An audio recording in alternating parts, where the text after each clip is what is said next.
Then we will go ahead and get started, a couple minutes late, for the Tuesday, May 20th meeting of the Elementary School Building Committee for the Charleswood School Project. I will go ahead and go through the agenda. I will note for those watching, obviously we're just doing a bit of a sound check. We do have some remote voting members tonight, so we will be running this as a hybrid meeting per the governor's regulations. All of the votes we take tonight will be done via roll call vote. So tonight, the first thing we're going to do is, after our public comment period, we're going to review construction bids for building, and we will potentially make a motion to issue an intent to award and negotiate a construction contract with a vendor. We will then turn back and do our admin work on minutes and invoices. We'll get an update on the project budget. Then we will review and make motions around builder's risk insurance, Vertex's amendment for testing and inspections, CO approval process, and additional service amendment number 9 for geotechnical observation, geothermal, and surveying of wetlands flagging. We'll then get a couple of updates on Concom's revised order of conditions, as well as abutter mitigations and the roadway improvements. So going to be a packed one tonight. Got a lot to cover. So let's go ahead and get started. I will look to Chris. First, we have our opportunity for public comment. I don't see anyone in the room. I mean, you're both residents, but if you were here to make any public comments. And I don't think we have anybody online. So we will move past public comment, but we'll leave open the possibility of going back to it should anyone show up. Next, we will move to review construction bids for building, and I will turn this over to Chris Everly. Thanks, John. Before we jump into that, I did want, while they both declined, I would like to highlight that both of the Hopkinton residents joining us tonight are also part of the Vertex project team. So with us is Steve Devine, who will be our construction site manager. He's fulfilling the same role as George McMahon is at the Hopkins School currently, and he'll be on the project through its duration. Also joining us for the summer is another Hopkinton resident, Theo Abernathy. So Theo is a Wentworth Co-op student who has joined us for the summer as well, and will be splitting part of his time also helping us on both of our Hopkinton projects. So we wanted to introduce them to the committee, and we thought we'd have them join us tonight so that you all got a chance to meet them. I'd like to push one thing out of order because I think it makes sense. So I pushed the update on project budget a little bit higher so that it fits into what we're talking about tonight. I thought a good place to start was with where we were in February when we reviewed the 90% estimate. If you recall, we talked about the construction budget at that time was about 8.7 million below the budget. And we also talked, about a couple of the things that were over budget. So we were trending high on furnishings. We discussed that at that time. We were trending under on technology. And we also discussed potentially adding a little bit extra for facilities maintenance equipment. We, at that time, didn't have the utility fees. And we also, at that time, were carrying an owner's contingency and a construction contingency. So overall, we were trending about 18.5 million under the budget. Or under the estimate at that time in terms of money that was available. We did receive bids from 3 of our 6 pre-qualified bidders, and the lowest bid was Brate Builders Corporation at $101.9 million. Second to them was W.T. Rich at $105.8 million, and Fontaine was above them at $106.75 million. All 3 of them also provided prices for the alternate. So with the alternate of $370,000, which was for the turf, Brate Building Corporation was still the lowest bidder at a total bid of $102.27 million. With us tonight is Bob Brate. He is, I forget your role, Bob, but he is a member of Brate Builder Corporation, who is the low bidder as we currently stand. So we looked at this construction bid as it relates to some of the information that we've previously shown you, such as the estimate. And there's no way to undersell this. This is a great bid for the town. The bid itself came in at $11.8 million under budget. And even with the turf alternate, you're still looking at being 11.4 or 10% under your budget, or I'm sorry, under your estimate that we had in February. That comes to a grand total of $584 per square foot, which is significantly below anything that we're seeing in any of our other communities at this time. It's a great bid for the town. And even with conservatively ballparking $3 million for the street improvements, because the estimate was below that, you're still in the position to be about $10.9 million under your last estimate. When we look at this in terms of how it fits your budget, which was what was authorized by the citizens of Hopkinton, your construction bid with the money for the street improvements, the ballparked $3 million in there as well, is $19.6 million under what was budgeted. So you have a significant amount of money available remaining in that budget. And even when we take those same values that we just talked about from our February discussion about overages in FF&E and underages in technology, and the back charge that came from Eversource that was approved at a prior meeting, we're currently looking at being significantly under the budget. I'll remind you that we do have two contingencies in the budget. We have a $6.2 million construction contingency and an owner's contingency of 3.7 for soft costs.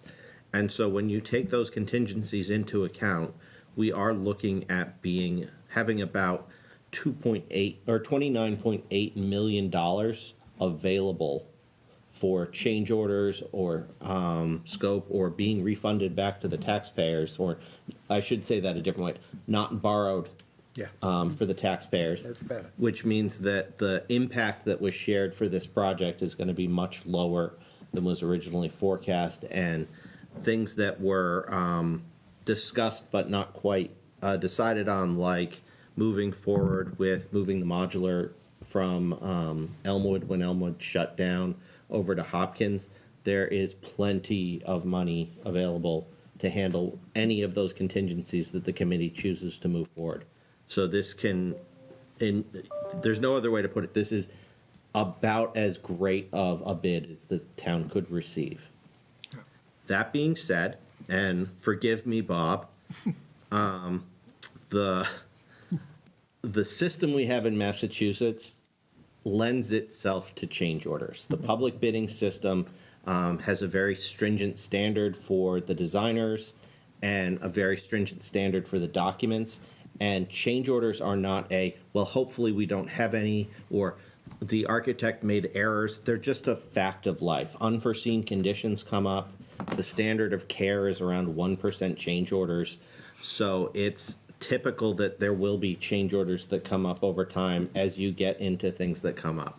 But with this bid result, and we'll talk about how to deal with some of those change orders a little later on, with this bid result, you're in an excellent position to move forward with the project and award to the low bidder. I mean, it's obviously great news. I appreciate the clarification at the end, because again, this does not mean we are guaranteeing that the project comes in under, that far under budget. Change orders are a large part of this process, and just for the public's benefit who has not been through one of these projects before, when we talk about change orders, they're typically things that are discovered through the process that require changes to the original agreed upon scope in the bid. These are not the committee's going to find things that would be nice to have add-ons that we're going to put into the project. That's not, I want to make sure we're clear about what those are, because the committee is continually focused on making sure we bring this in for the most fiscally responsible number. So thank you, Chris. And welcome, Bob. Appreciate you joining through this process. So I'll open it up for questions from the committee, either here or online. Go Go ahead, Mike. Again, I want to thank everybody that's worked so hard to this point, and Bob as well, and welcome to the team. And Well, we haven't voted yet. We haven't voted yet. we haven't voted yet. And also, the guy that's in Greece, this should be good news for him since he's a number cruncher. And this will be good. Yeah, and then I noticed or noted that all three bids came in below the estimate, which is what you want. So again, great work by the team. Really happy to see those numbers. Yeah, really happy. Bill or Chris? Hey, like everyone else, very happy and pleased for all the work that's been done so far, and it's great news, especially on the fact that we won't have to borrow as much money as we initially thought, and it was approved. So hopefully we'll keep this good vibe going over the next couple of years.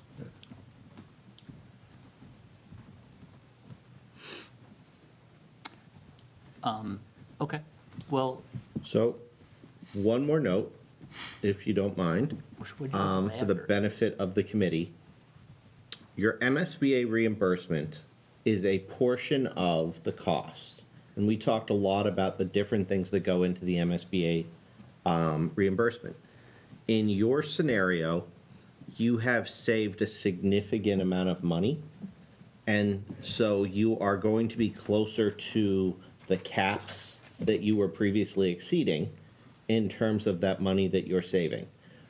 We won't know for certain until the schedule of values is developed. We understand the breakdown of the building versus the site work, exactly where that MSBA reimbursement falls.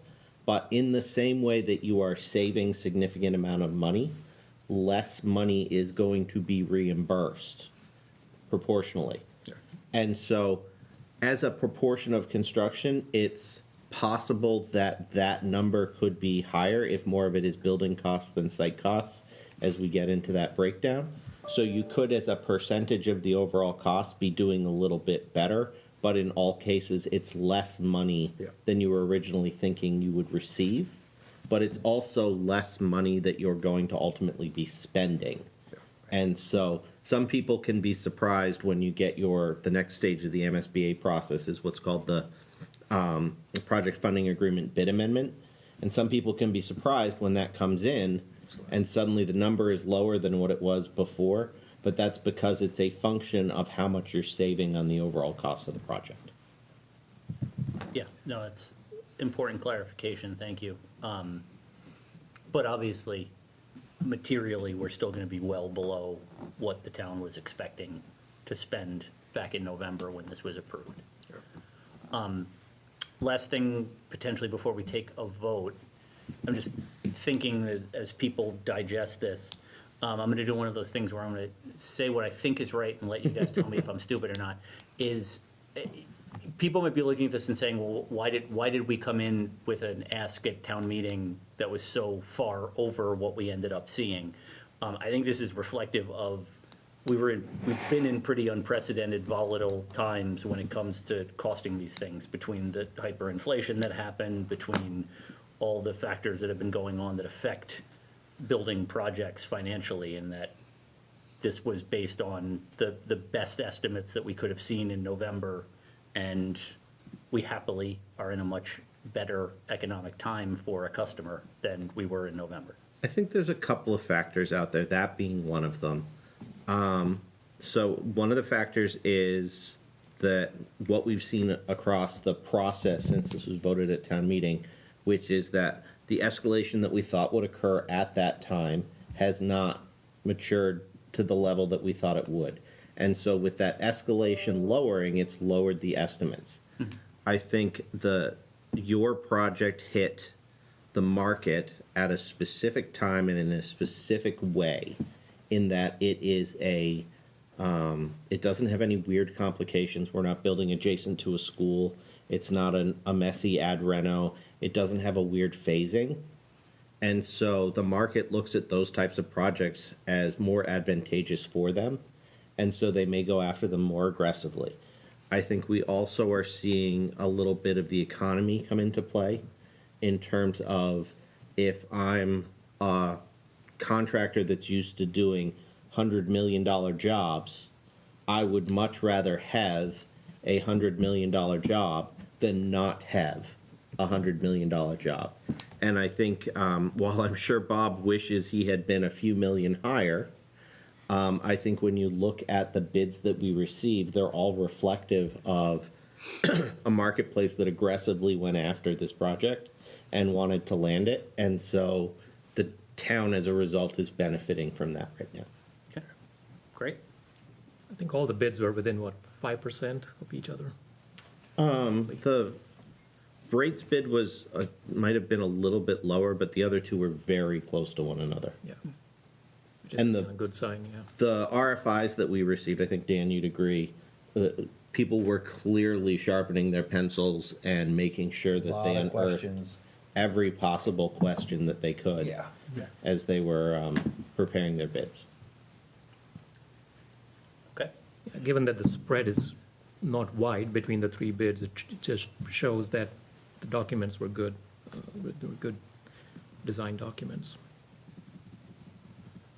so the motion that Chris has put on the screen, before I seek a motion for it, I just want to get validation from the committee of one aspect of it, which is at the last meeting, I think, maybe 2 meetings ago, we talked about a solution for the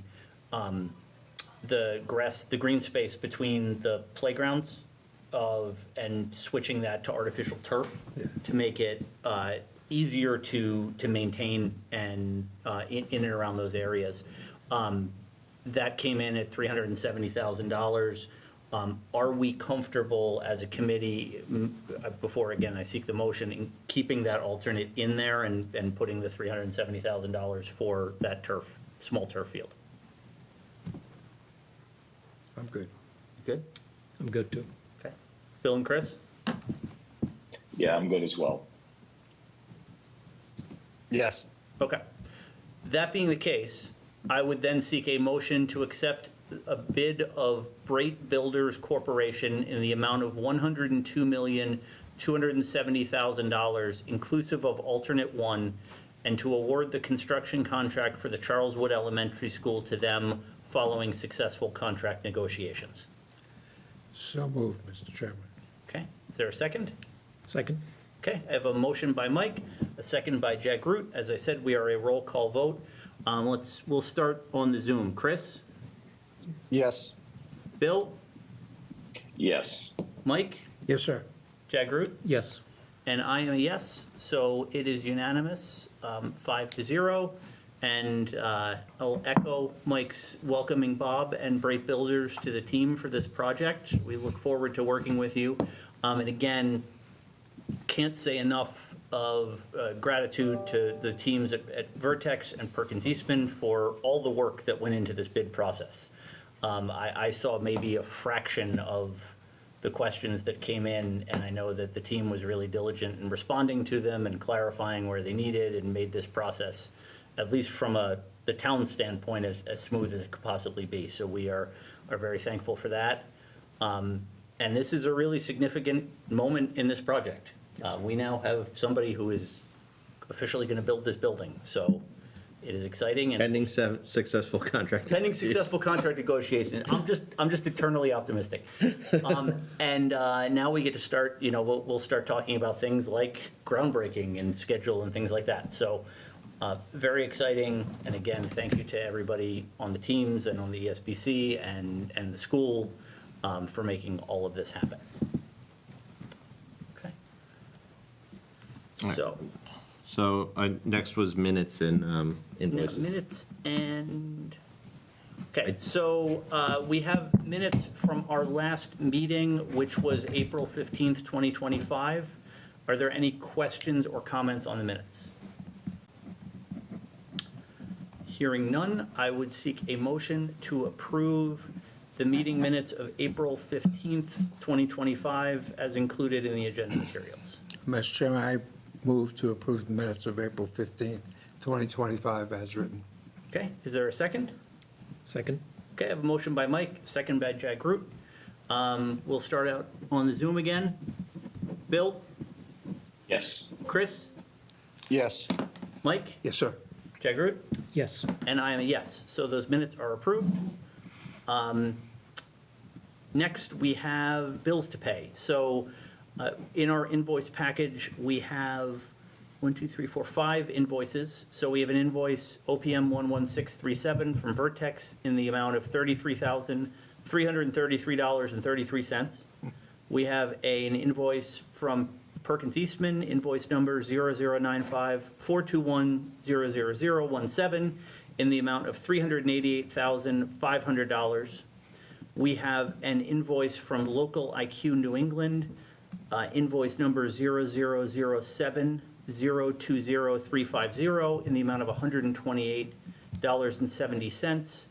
And we have 2 invoices from Lucas Environmental, 25-098 and 25-099 in the amounts of $270 and $90 respectively. And that is a total invoice amount of $422,322.03. Any questions or comments on the invoices? Okay, hearing none, I would seek a motion to approve the invoice package in the amount of $422,322.03. So moved. Second, Mr. Chairman. Okay, motion by Jack Groot, second by Mike. Bill? Yes. Chris? Did we lose Chris? It's still listed. Okay, we'll come back to him. Mike? Yes, sir. Jack Groot? Yes. And I am a yes. One more time on Chris? Okay. Sorry, the screen was frozen for about 30 seconds there. Yes. Okay, no problem. All right, then it is unanimously approved, 5-0. Susan, I will get the signed invoice package over to you this evening. Thank you. All right, and then moving right along, we then flip to builder's risk insurance proposal. So everybody loves insurance, so this is going to be captivating. We worked with the town's insurer, which is MIA, or Cabot Risk is the agent that the town works with. We reached out to them directly, provided the information. They solicited proposals for builder's risk. The way that they typically work is their first choice is Hanover Insurance Company. It is consistently the best price that they can get. When we did the Hopkins project, they declined to cover that because it was an occupied building, but they were able to actually give us, we were told to expect could take 6 to 7 weeks to get a proposal, and they got us a proposal in less than 6 days. So it's a reasonable proposal. It's slightly higher than the budget amount. So within the budget that went to town meeting, we had set aside $250,000 for insurance. But one of the things that we've seen since that time across all projects is that there's been a precipitous increase in the overall cost of insurance. I think any of you who have gotten your annual renewal have probably seen that same thing. And so they came back to us with 2 scenarios that we could consider. The first had to do with the deductible. So in the documents that were presented to the bidders, we said we would use a $50,000 deductible, and that was consistent with what we saw at Hopkins, and it's also part of what the MSBA asked us to carry as part of their insurance outline that came with the project scope and budget agreement. The alternative would be to do a $25,000 deductible for an increase of $7,081. In discussing with the working group, they recommended that we pick up that higher deductible. It's a relatively small amount that has a significant, if you had 2 claims, you'd more than make it up over the course of the project. The second part was what's called TRIA coverage, and I don't remember the exact acronym, but it relates to terrorism and related risk. And so we did pick that option up at the Hopkins school, and it was recommended we pick it up here as well. Picking up both of those options, you would end up with a proposal for $302,000 $189.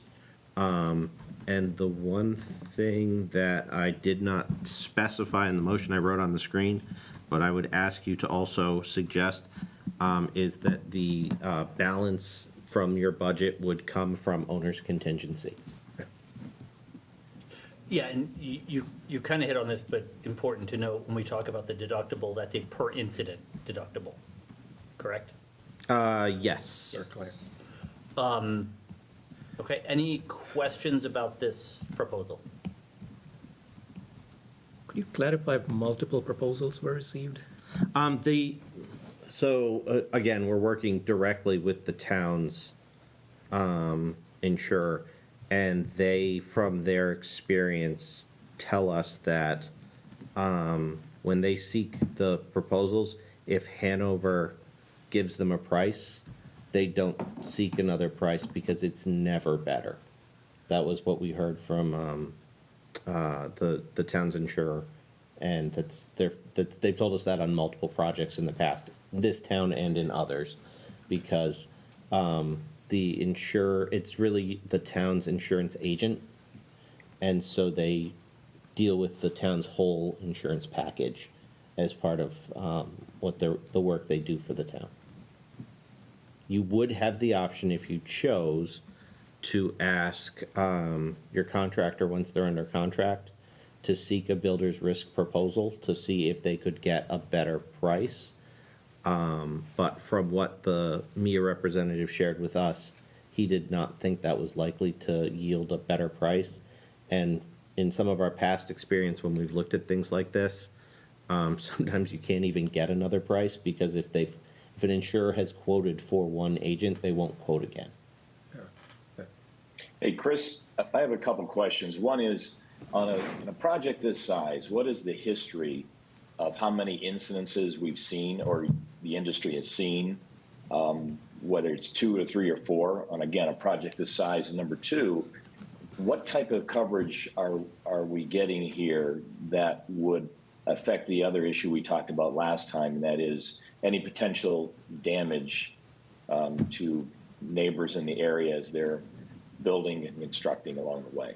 We're going to answer that second part a little later on, but I'm happy to answer it now. So builder's risk coverage is essentially property insurance coverage for the site over the course of building the building. So if a scenario would be, you get halfway through building the building, you've already paid for half of the building and it burns down because of some accident that is of unclear fault, the insurer would cover the cost to get you back to that point.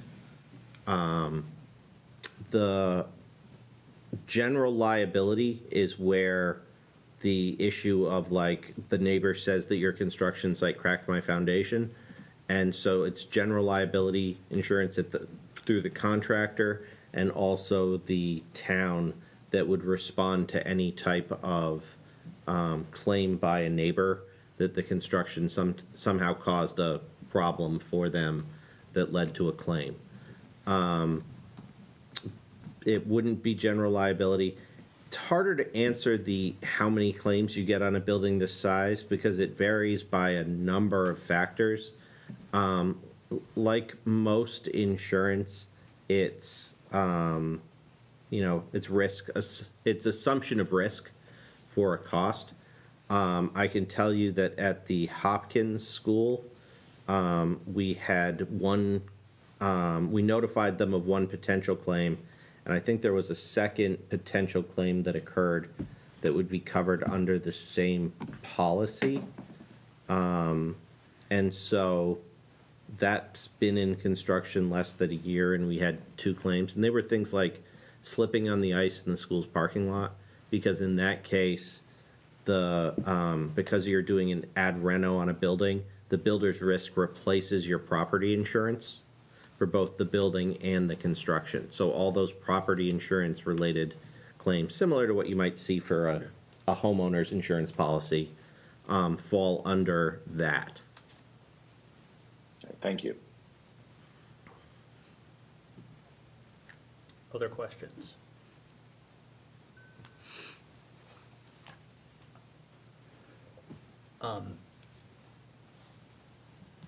Yeah, so again, the recommendation when we reviewed this, I joined Chris in the meeting with the insurance agent, and then we talked to the working group, and the $25,000 deductible for the money, given that it's per incident, seems like. Cheap money. Yeah, it seems like easy premium to spend, as well as the TRIA, again, not a huge amount of money.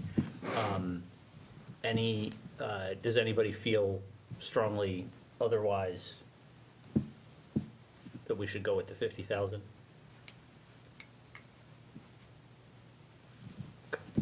I'll take the silence as a no. And then I would seek a motion to accept the proposal for builder's risk insurance from Hanover Insurance Company in the amount of $302,189. So moved, Mr. Chairman. If I could just ask that you modify that to say, and to transfer the balance of, from the budget from owner's contingency. You didn't write that up there.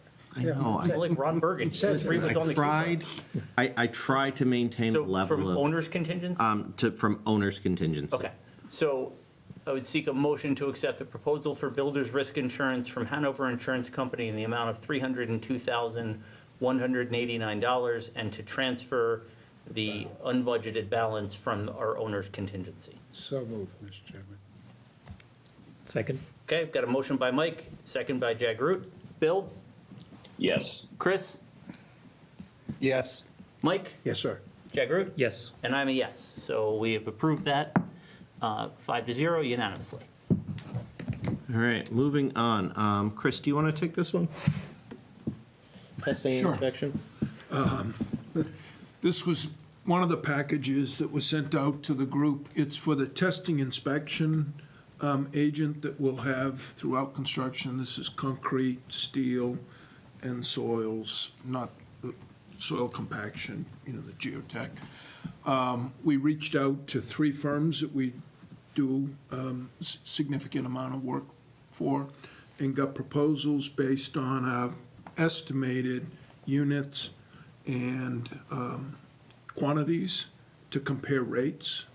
And then we leveled those rates, and Yankee Engineering had the lowest rates for the most of the items that we were anticipating for this project. So our recommendation would be to go with Yankee Engineering. Their proposal, based on being leveled with the other 2, that was UTS and the John Turner Consulting, was $292, $290, and that was to level it. And then we marked that up because there'll be a consultant through us for the project. And we're looking for a motion to approve that selection. So this would be an amendment to Vertex, and Vertex would manage the consultant, and so the 297, or was it 299,997, we have a $300,000 budget for testing and inspection. Yeah. And so this would be basically the town committing that budget for this purpose, and it works out to, I want to say it's, what was it, $272,000 or? Yeah. Somewhere around that, of 750. actual testing and inspection.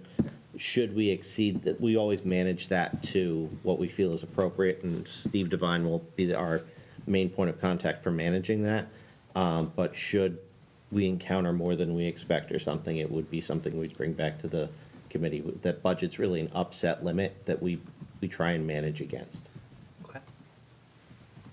Questions? Will this include items like fire stopping and that? Yep. Okay, so what I would, I'm all for it, I think it's fine, but I suggest that you forward Yankee's proposal to the building department, because the building official is the one that has, says, yeah, I'll accept these guys or not. I'm happy that you guys did the work, and your recommendation is good enough for me, but don't leave out the building department, because they're gonna want the results of all these inspections as well. but, Yep, and part of our normal process, once we get someone Yeah. on board, is to sit down with the contractor, subcontractors, site managers, and the building official Yeah. to make sure they're all, everybody's on the same page. yep. Yeah, That we- distribution list of who gets what test, when, and Yep, great. You need a motion, it's a Mr. good Chairman? point. I do. I had a quick question. Could you put that screen back up again and walk me through the numbers? It looked about like a $7,000 increase, yet you're calling for a 10% markup. So the 292 is before markup, but to answer your question, Bill, the numbers on the screen are a function of trying to get a rate sheet essentially from the various testing and inspection agents. So we went out to all three of them with our assumption of the number of tests and asked them to provide their rates. So they fill in their rates for each test. In order to assess them one versus the other and make it apples to apples, what we'll do is a leveling that is represented in the information that was in your packet. And that leveling establishes that to do this number of tests we forecast, who ends up being the lowest. The actual authorized amount is based on a 10% markup of their leveled amount, but that would be over the 300,000 that was authorized based on our initial assessment. We always manage this to budget, and so if we decide to do more testing and that's going to exceed the budget, we'd have that conversation with the ESBC over the course of it. But instead, we adjusted the quantities to stay within budget, which is how we end up with the 299,997 that would end up in the amendment, because that includes a 10% markup. So the actual upset limit that we would give to the testing and inspection agent would be 10% less than that amount, which, trying to do it in my head, it works out to like 272. The number's in the letter that we sent you as part of your meeting packet. Yeah, I was gonna say, just to provide a little context, the adjusted from the fees, the next lowest was 313,186 using the same quantities. Without with markup. different rates, without markup. And then the third was much higher at 514,000, so. I do have one question. I see that a lot of the bid rates are either daily rates, hourly rates, or per test. One of the challenges I face from time to time on these construction projects is lack of staff. So there's 5 different things going on, and these testing firms, sometimes they only have 1 or 2 people in the field, and they're trying to do 5 different things. So that sometimes could hurt the quality. So was there any indication provided by Yankee as to their team and what their capabilities are in terms of being able to staff multiple activities at the same time? So one of the advantages of being an OPM that does hundreds of millions of dollars of construction in the Commonwealth is that we have relationships with all of these firms. And I personally have worked with Yankee as recently as last year. And similar to UTS that we have at Hopkins, we have those relationships, and it allows us, if we're not getting service, to have contacts that we can reach out to address those concerns. I agree with you that you do, if you're not careful and you don't actively manage them, you can end up in situations where you say, I'm paying for a 4-hour minimum, but the guy's only on site for 15 minutes. And there's times when a 4-hour minimum only needs to be 15 minutes because of the nature of the test, but you're paying to have the guy available to come out. There's other times where, you really need him to be there that whole time. And we have generally had success working with these folks as partners to make sure that they can fulfill the requirements that we need for the testing that we're contracting with them. And I'll also say that we also have experience finding that they're inadequate and choosing to replace someone, not these firms, but a different firm, for that reason. And we have done that, and at the end of the day, we treat your money as we would treat our own money, and we won't accept the poor performance of a subcontractor in the same way that we have a high standard of performance for ourselves. Okay, thank you. Any other questions? Okay, hearing none, I would seek a motion to award testing and inspection services to Yankee Engineering as a subcontractor to Vertex in the amount of $299,997 via contract amendment to Vertex. So moved, Mr. Chairman. Second? Motion by Mike, second by Jag Root. Bill? Yes. Chris? Yes. Mike? Yes, sir. Jag Root? Yes. And I am a yes as well. So unanimous? I don't know. Everybody said it's going to be a long meeting. We're moving. Moving along. So within your meeting packet, we circulated a memo that outlined a proposed process that we reviewed with the working group last week. As we stated, change orders in public construction are a reality. They're unavoidable to a certain degree. The law is tilted in the contractor's favor. And the other thing that we found with the same inflation that we've talked about is what used to be a small dollar amount has now potentially increased to a much larger dollar amount. And so we adopted a policy, the same as is outlined in your memo, with the school committee, where we designated staff people within the school committee or the school administration to serve as people with authorization authority to move change orders along, because the other reality of construction and change orders is that delay can cost you as much or more than the change order itself. And so we find that establishing a process with the municipality at the beginning gives us the flexibility that we need to move things forward. I think Susan can speak to how we've dealt with this at Hopkins, that we are very forthcoming when issues come up. We, anything that we authorize, we make absolutely certain that we have discussed it with the folks we need to discuss it with first.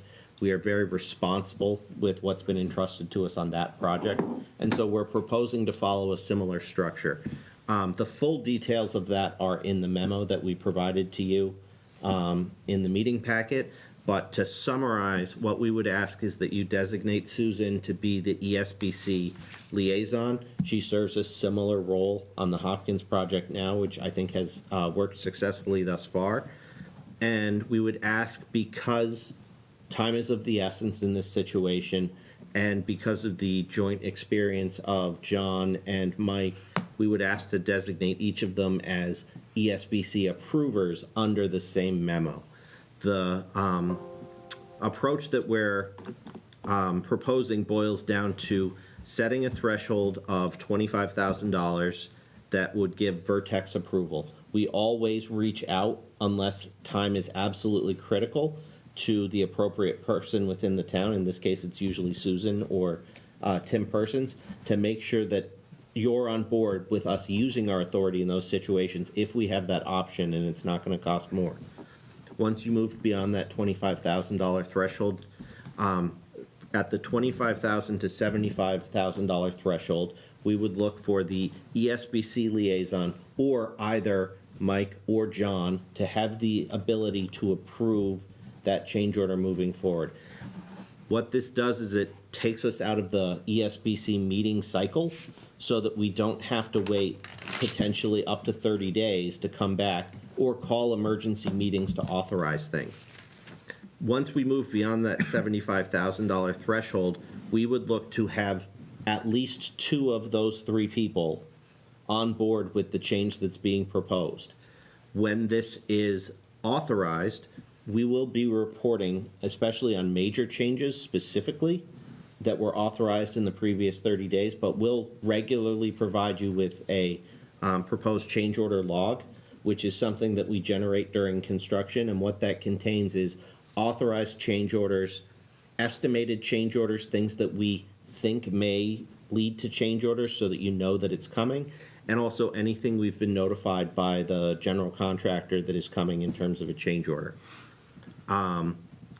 You would get that update monthly, and then The memo also authorizes John to sign change orders for anything that needs to move forward. If the contractor tells us, I need the authorized contractual change order by this time, and the proposed change order was within his authority under this memo, then he would have the authority to sign that.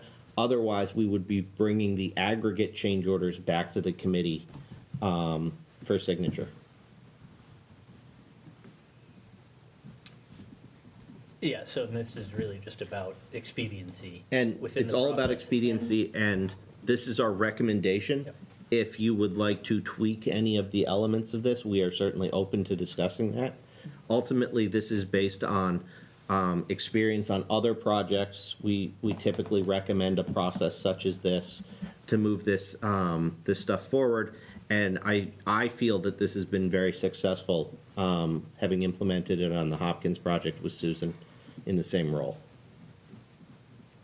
It is working well for the Hopkins project, just to weigh in. Appreciate that. Any questions or thoughts on this? I think that Chris's statement at the beginning that potentially waiting to approve a change order could cost more than the change order itself. In a project like this, there's not only the general contractor, but untold numbers of subcontractors. And change orders are just a part of the thing. And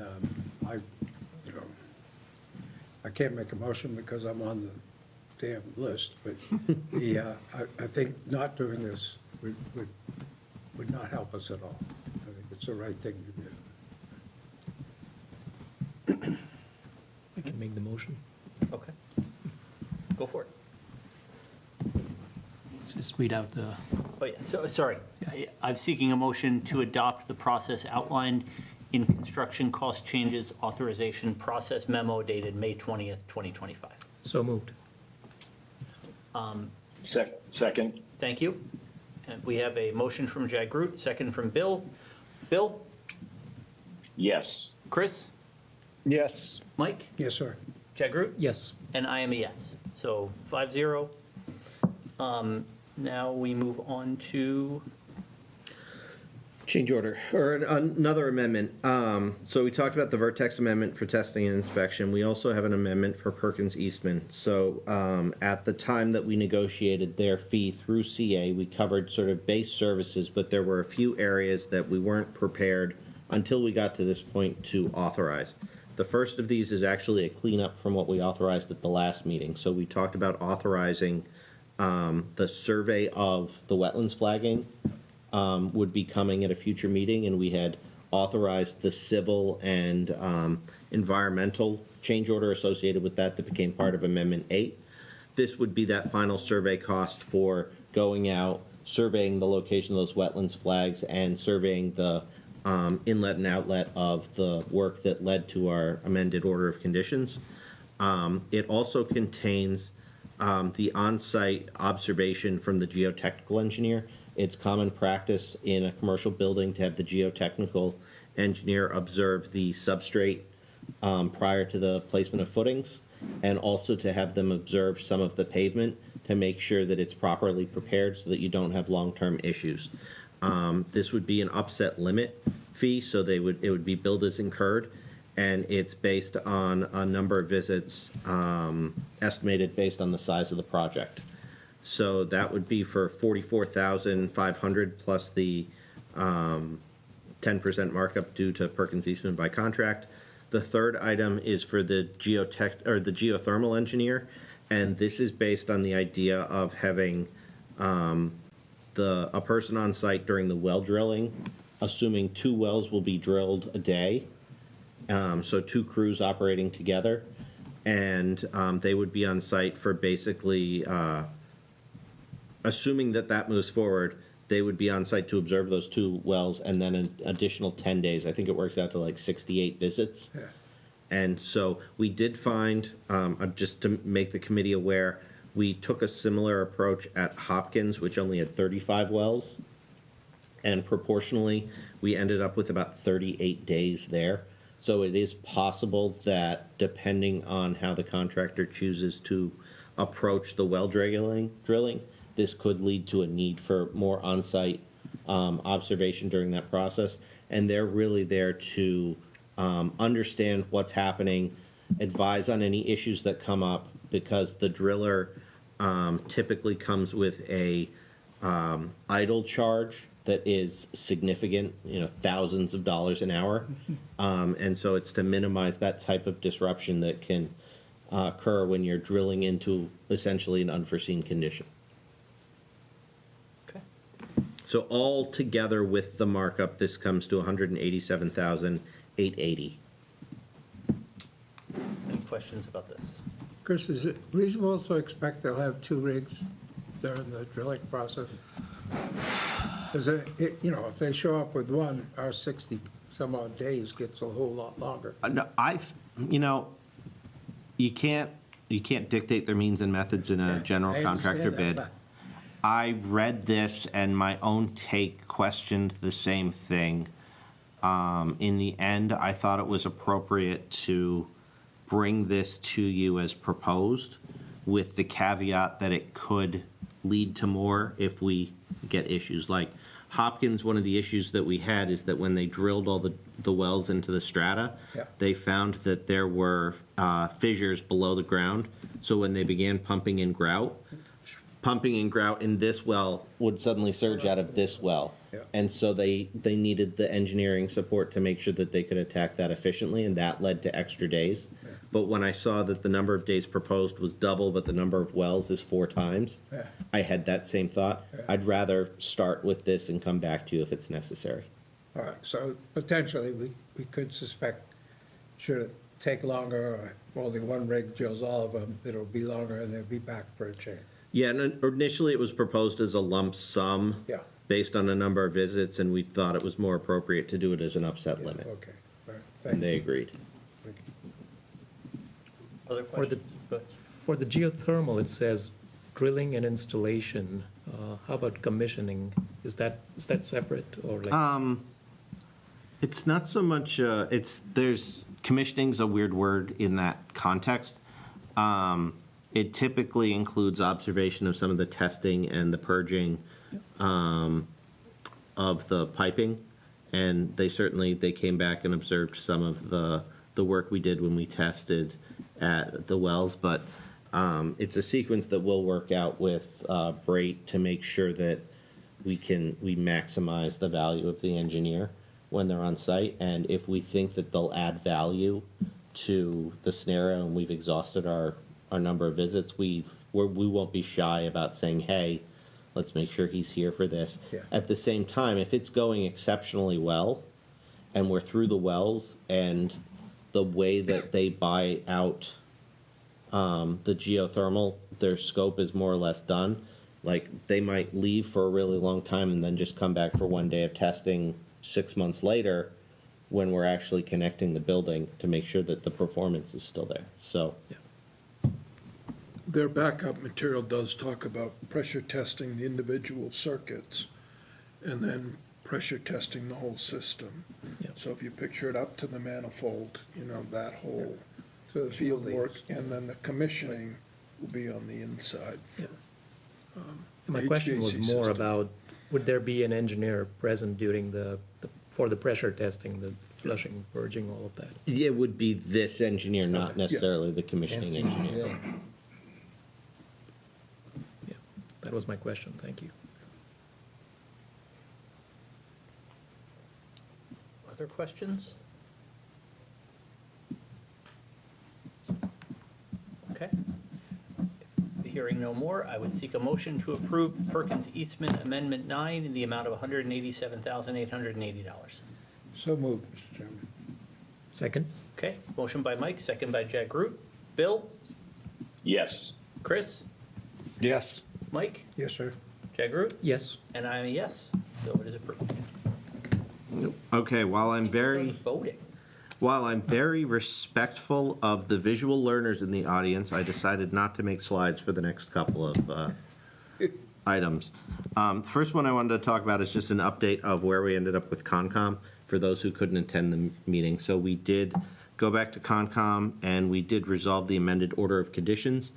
Appreciation to Judy and Anna in Town Hall to make sure that they could get the amended order of conditions to us quicker than their normal turnaround. That allowed us to issue it as part of the addenda so that there's no opportunity to claim that something in those amended order of conditions was a change from the documents because they have it available to them at the time of their bid. They also, as part of that process, agreed to issue exemption letters for the fencing and plantings of the neighbors at 145 and 149 who were captured in the buffer areas of that new identified stream, which, to the benefit of those two homeowners, will free them of the process of going through Concom for those minor mitigations that are being provided that the committee has previously voted on. So I think that's a positive development for them. I don't know if anyone else had any comment on the Concom, because otherwise it segues really well into the next item of abutter mitigations. Done here. So we're preparing, we don't quite have them ready yet, we're getting close. Letters that we can send to the abutters. We've reached out to town council, and they've helped us in developing a license format, which was provided to the contractor. Contractor will need to have that license issued to the homeowner, which will state that they have permission to do the work on their property, as well as ensuring that they have appropriate insurance coverage. We'll include that with the information about what the committee has voted on for what those abutter mitigations are, and it really closes that legal aspect of almost all of the abutter mitigations. There is one abutter mitigation, which is the driveway that we discussed at 145, which will need a formal easement, but that would be at town meeting next year, so we have a little bit of time to pull that together. Other than, we're planning to move that forward in the next week or so. So the other piece of that is we did write into the general contractor that one of their initial steps is to stake the property at 147 Hayden Row, because that's going to make sure that we can resolve any issues with why is this fence so close to my house, who owns this, who owns that. It'll also let us finalize some of those mitigations with both neighbors to ensure that we're being good neighbors to the local residents as we begin construction. The other piece is what Bill mentioned earlier about the survey of the neighbors. We did reach out and confirmed the questions that were asked. There's no anticipated general liability savings to the town for doing the home video survey. We did reach out to firm Flavy, is it? Falvey, who gave us a proposal to basically cover those 9 homes at about $250 a house. You would still need to reach out to those owners with some kind of letter, make the offer. They'd have to take you up on it. John, I know you wanted to talk about this one a little bit more. Well, yeah, I think we have to, I mean, I think now that we have a proposal, we just have to decide if this is something we want to move forward with. You know, the discussion at the last meeting was really, I think, was more around, we'd like to see a proposal before we can really weigh on it as a committee and make a decision. So I think now is probably the time for us to, at least by consensus, decide whether this is something we want to move forward with or not. You know, I'll lead off and just say, I personally, while it's a low number, and I recognize that the effort level is really on the vendor once we decide to go with this, based on, you know, what's been described to us around the service and the general uptake from residents. It's not something I'm particularly inclined to do, especially because I think the biggest thing that calls into question for this committee is, how do we pick what's the reasonable range of houses near the site that we want to do this for? And it feels like no matter where we land, it's going to be a little questionable. So that's my feeling, but certainly I'm only one member of the committee, so we'd love to hear other opinions. Another issue, if it was 8 or 9 homeowners, who would be in the neighborhood of $2,000 for the thing, and let's just say 6 of them offer it, so now it's a little bit more, it's like $1,500. But the 2 that don't offer it suddenly have cracks in their foundation and whatever that we didn't see, we couldn't take a picture of, and of course now it's all about litigation and settling a claim. I think, while I think going out and trusting the 8 people or 9 people that are gonna be up front, it's the 1 or 2 that you may not be able to trust that will claim the fine china fell off the shelf when you were vibrating or compacting the gravel around the parking lot. I mean, it may not even be one of those 8 people. It could be somebody across town, who knows? People do that kind of thing. So I kind of agree with John. I'm, although I thought about it at first when we initially talked about it, but, I think, and again, it's short money, but our job is to protect the town as much as we can. And I think, if we do have a claim, it's more likely going to be from somebody other than the 8 or 9 people that we take pictures of their foundation and find china. So, we've got insurance and, it's part of the deal, but that's just my 2 cents. Bill wants to say something. Well, I'm going to default to, Mike, you and John, because you've got experience in doing this. But I guess, how do we make sure that the insurance that is obtained does cover it? That's all I think any of us in the committee wants to see. I think coverage isn't necessarily the issue, right? This would just mitigate us potentially mitigate us in a claim situation. The process that Mia explained to us when we asked the question was that someone has a thing, they or their insurer would claim that it is the contractor, or by the town hiring the contractor, the town, and they would make a claim through the insurance companies to say this was or was not the town's fault. I happen to know, because Vertex provides this service on our surety side, that there's analysis that you can do based on the equipment that's being used, the estimated strata and the distance, to determine how much a house would have shook from an engineering standpoint. And that's the type of thing that comes into play when these things come up.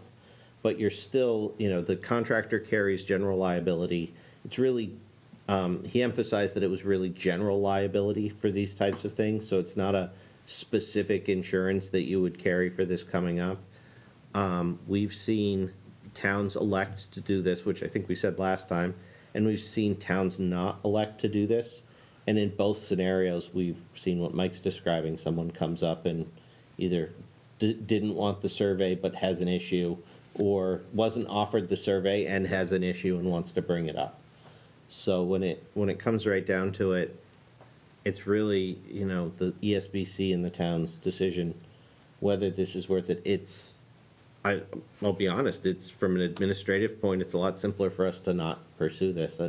Our 10% markup on Falvey isn't really gonna pay the amount of time that we're gonna spend trying to keep this going. So, but ultimately, it's what the committee thinks is best. And I would also throw in there, just from a town practice perspective, so we didn't do this on Marathon. Yeah. I don't think, I don't even know what range, but they didn't do this for Hopkins, I'm No. assuming. They didn't do anything like that for the DPW. Yeah, so this just isn't, this is not a typical practice that Hopkinton has done either, is what I would also add in there.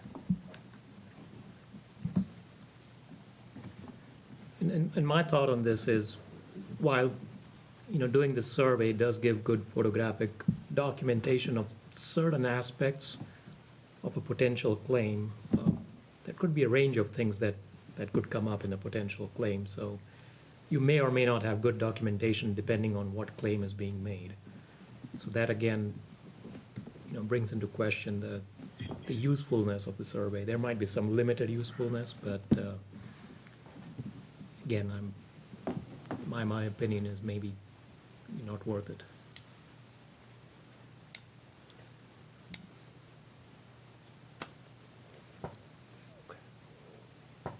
So I think we're hearing no. I think, I'm hearing a consensus to not proceed, which I believe is what the working group essentially came to as well. Okay.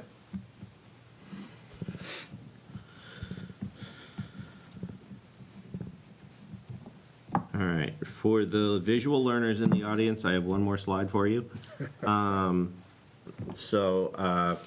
We're still in discussion, as I mentioned, we have a placeholder for the street improvements. We're finalizing the process for moving the bidding forward for the street improvements. So in the next week, we're requesting prevailing wage and DOT contractor pre-qualification. We're setting up well by the end of the month to advertise with the Central Register and follow that up with advertisements as required for a Chapter 30B project. We would look to get questions from the contractors in June, by June 19th, and those would be answered, and we'd look to open the bid probably later. We had the option to do it a little earlier, but I think giving them a little more time, given the scale of it, makes sense. So around July 10th, we'd open the bid, up to 2 weeks to review that bid and make sure that everything was in line with what we expected. So we would expect in the middle or latter half of July, having a meeting like this to approve and award the contractor with the, for the street improvements, and that would really close it. That's the last piece that will allow us to launch into the PFA bid amendment. Typically, from when the contractor bids, you have, the MSBA will tell you have 60 days. We're likely to request an extension because the MSBA has confirmed for us that they would view the street improvements as part of the overall package, so it needs to be part of that bid amendment as well. Okay. Any questions about that? Any questions? It's my understanding that we're still talking about the improvements being made late next spring, summer. Correct. We're bidding it now. Yeah. We did receive word, that's part of my miscellaneous updates. We did receive word from Verizon through the DPW that they had submitted for the pole relocation, so we've asked So- VHB to confirm that for us. And then we'll get back to the DPW.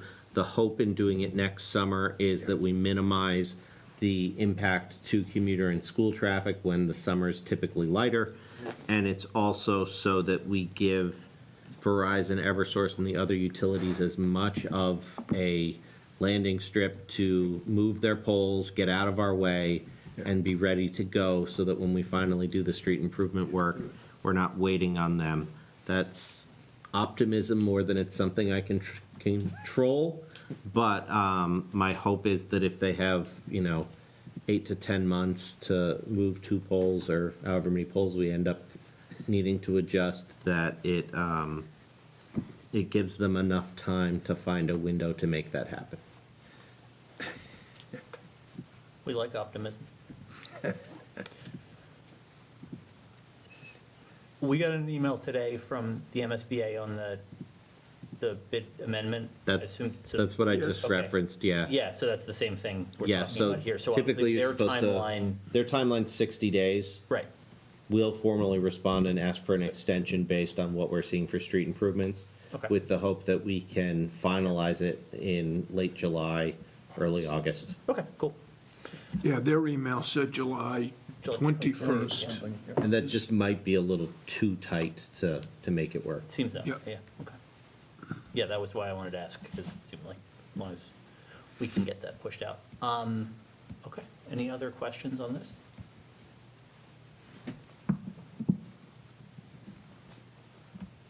All right, All right, so apologies to the visual learners, we have one last item.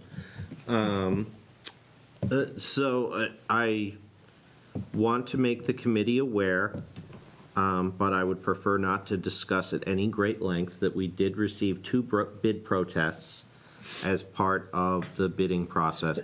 Bid protests have become more common in recent years, and as the market cools down and jobs become less plentiful, they also tend to pop up a little more frequently. The first one was fairly straightforward. We responded to it. It dealt with what we believe to be a clerical error. The protesting bidder took their issue to the AG's office, and the AG's bid unit responded denying their protest, upholding our response, which was that the issue was a correctable clerical error. They agreed with our position on that. The second one is a little more complicated and is something that we are all seeing a lot more frequently, which relates to a provision within Chapter 149, filed subbidders, that's typically known as Paragraph E, or sub-bidding. The intent of the law is to provide the awarding authority with information about who will be performing the construction labor on their job, if it is a large enough contract that it would be subbed out by one of your filed subbidder. The goal is that towns know when they accept a bid who will be doing the work. It has been overly complicated the last few years as a result of some of the decisions that have come out of the bid unit, and also mixed with the fact that the myriad of technology and other things that have been introduced into public buildings is not as clearly defined as it once was when you were just putting a few screws in a wall or some other related construction task. Interstate, is it Interstate Electric? Protested Griffin as the lowest bidder because they felt that Griffin did not, or provided more information than they should have in the bid that they submitted. Griffin responded, and I included both Interstate's protest and Griffin's initial response to Interstate in the meeting packet. We did engage town council for their opinion on that, and the discussion is ongoing. I wanted to make the committee aware of it because it could potentially, based on the decision that's made, have an impact on your ultimate bid price. But the process for how that is done is fairly regimented by statute. Essentially, should the AG unit decide that Griffin's bid should be thrown out, you would then move to Interstate's bid. So the difference between the two of them is slightly less than $500,000. But in that scenario, if you haven't awarded, you would end up in a situation where the difference between the two bids would just be added to the general contractor's bid. The only time that it gets more complicated than that is if, as a result of that award, it would change the bidder. And so you have a little more flexibility, given that it's only one contractor and only involves that one scenario. I won't comment today about the impact of that or the details of that, because I think it's essentially not full litigation, but it's a pending issue of law, and so I don't think it's appropriate to go into detail in this forum. But we did want to make you aware that should the decision go that the low bidder should be tossed, there would be a financial implication that would need to be dealt with as a result of that. How long does it generally take the Attorney General to make a decision?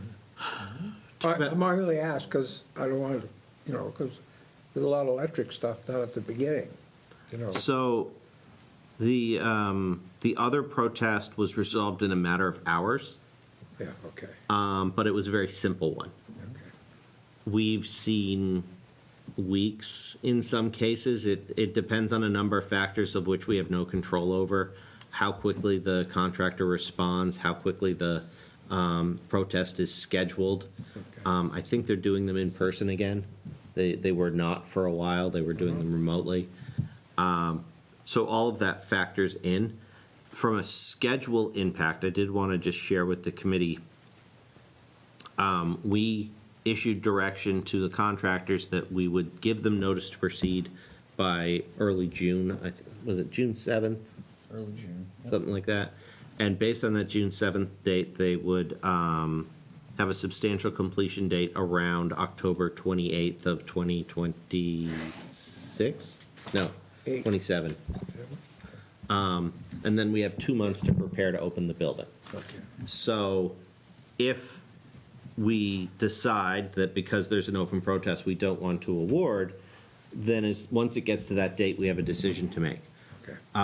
We also have the option to say to the contractor, once we sort out the contract, we're awarding to you, but in your notice to proceed, we're directing you to hold off on awarding the electrical to the subcontractor. And at that point, you're only dealing with any delay claim that would come from delaying award to the electrical subcontractor. And under the contract general conditions, the electrical subcontractor would only be able to claim an extension of time if they could prove that the delay in them getting notice to proceed affected their critical path to the end. Okay, So there's some exposure there yeah. if this drags on, but we're working diligently to try and resolve it as quickly as possible. And the low bidder did reach out to us to assess our position, and we're interacting with town council about how to handle that. Great, thank you. Any other questions on that? Okay. Any other miscellaneous updates? That is all I had. I updated you on the pole relocation, and we'll begin discussing, we'll issue, I'll probably give you a template, John, for the intent to award letter. And then if you give that back to us, we'll pass it on to Brait.